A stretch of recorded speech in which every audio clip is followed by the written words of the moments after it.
Hi, my name is Sharina Robin. This is my informative speech over a piano. Pianos are to be tuned 4 times a year in the first year. That's to adapt to the new environment and the changing of the season. After that, 2 times a year should suffice. Tom Lehrer says, "Life is like a piano. What you get out of it depends on how you play it." First off, we're going to talk about where pianos originated from. We're going to go into a quick glance of how they were designed, as well as learn some interesting facts about the piano. To start off, originated from how it was designed and the effects that the piano has made on music. My grandmother played the piano for years. She was actually offered to go and play for the opera. However, she decided to stay and marry my grandfather. I personally have been fascinated by the piano. I learned to play when I was in grade school. I was always pretty interested in it, just never really followed my dream. Now we're going to take a look into who, when, and where the piano originated from. According to Wikipedia, the piano was originated by Bartolomeo Cristofori around 1700s, not really a definitive date, in Padua, Italy. Before the invention, before that invention, there was a instrument called a hammer dulcimer.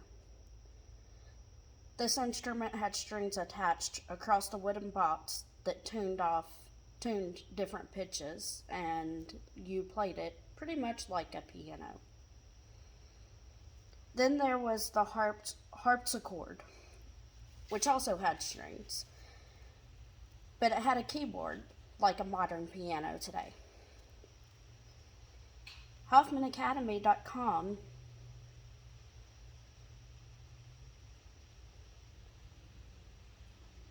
gave that information. Now that we've discussed who, when, and where the piano was invented, we are going to go into how the piano is designed. ABC.net has 3 different assemblies of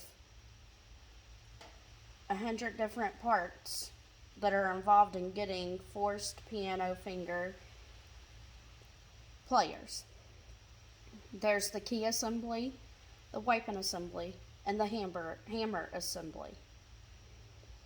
In accordance to ClassicFM.com, pianos have 88 keys. 52 of those are white keys. 36 are black keys. Why are there so many keys, you ask? There's so many keys to give a wider variety of range. There's been no more added keys due to the fact that outside of that range, it's either too high or too low of a pitch for the human ear. Now we're going to move on to the effects that the piano has on the music industry. Reading into ChupsPianos.com provides the ability to control softness and the loudness of the music, which allows the pianist to control the volume of their music. You'd actually be surprised at some of the songs that actually have the piano being played in it. Of course, there's nursery rhyme type songs, Twinkle Twinkle Little Star being one. Let It Be by the Beatles, Still D.R.E. by Dr. Dre, Hello by Adele, When I Was Your Man by Bruno Mars. Personally, I was shocked to find out how many songs actually have the piano being played in it. You would probably be shocked as well.